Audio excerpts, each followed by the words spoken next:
હવે રાજકોટ ઇન્ટરનેશનલ એરપોર્ટમાં જે international airport માટેની જે સુવિધાઓ જોઈએ એનો સદંતર અભાવ છે. એસી બરાબર કામ કરતું નથી.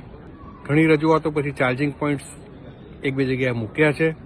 સૌથી મહત્વની વાત એ છે કે અહીં મોબાઈલ નેટવર્ક મળતું નથી અને એનાથી મહત્વની વાત છે કે એરપોર્ટમાં વાઈફાઈની ફેસિલિટી પણ નથી.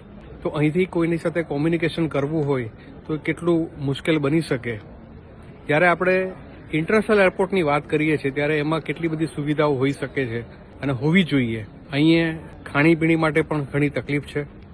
કોઈ એવી લાઉન્જ પણ અહીં બનાવવામાં આવી નથી. તો આ બધી સુવિધા રાજકોટના નાગરિકોને ક્યારે મળશે? જ્યારે અમે ઇન્ટરનેશનલ એરપોર્ટ રાજકોટ એવું જ્યારે આપણે જોરશોરથી એનો પ્રચાર કરતા હોઈએ તો એની બેઝિક જે પાયાની સુવિધાઓ છે એનો પણ સદંતર અભાવ હોય તો આપણે એને કઈ રીતે ઇન્ટરનેશનલ એરપોર્ટ કહી શકશું?